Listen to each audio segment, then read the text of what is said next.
के सोहिया भुखाइल बा, मनवा हमार पागल आइल बा।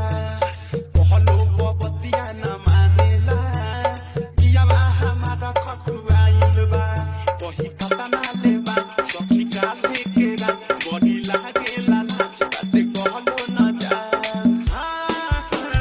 धीरे धीरे हाथ सुघरावे लागल, गजब के फीलिंग जगावे लागल।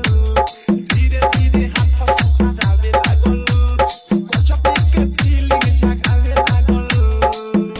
छुएला दोनों बहू हरावे लागल, पहजा में हमें पजियावे लागल। राती के दिया बुतावे लागल, पहजा में हमें पजियावे लागल। लगा के मारे दम हमरो बलम, लगा के मारे दम हमरो बलम, हमरो बलम। राती के दिया बुतावे लागल, पहचा में हमें पहुंचियावे लागल। राती के दिया बुतावे लागल, पहचा में हमें पहुंचियावे लागल। लगा के मारे दम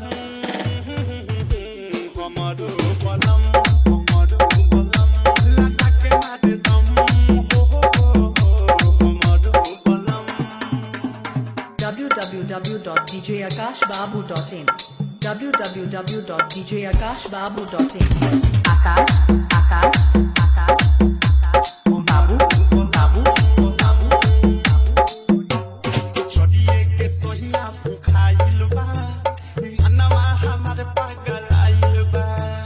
कहलो बबतिया न मानेला, इयावा हमार खखुआइल बा। कही कता ना लेबा सखी काले के रात बड़ी लागेला नाच बाते कहलो न जा। धीरे धीरे हाथ सुघरावे लागल, गजब के फीलिंग जगावे लागल। धीरे धीरे हाथ सुघरावे लागल, गजब के फीलिंग जगावे लागल। छुएला दोनों बहू हमरो बलम, हमरो बलम। लगा के मारे दम रे रे रे रे रे रे, हमरो बलम, हमरो बलम। www.djakashbabu.in www.djakashbabu.in आकाश आकाश आकाश आकाश बाबू बाबू बाबू बाबू।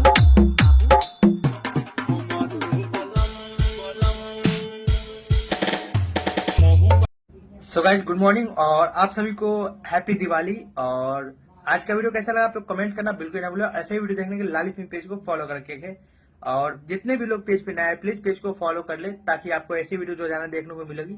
और आज के लिए इतना ही, धन्यवाद।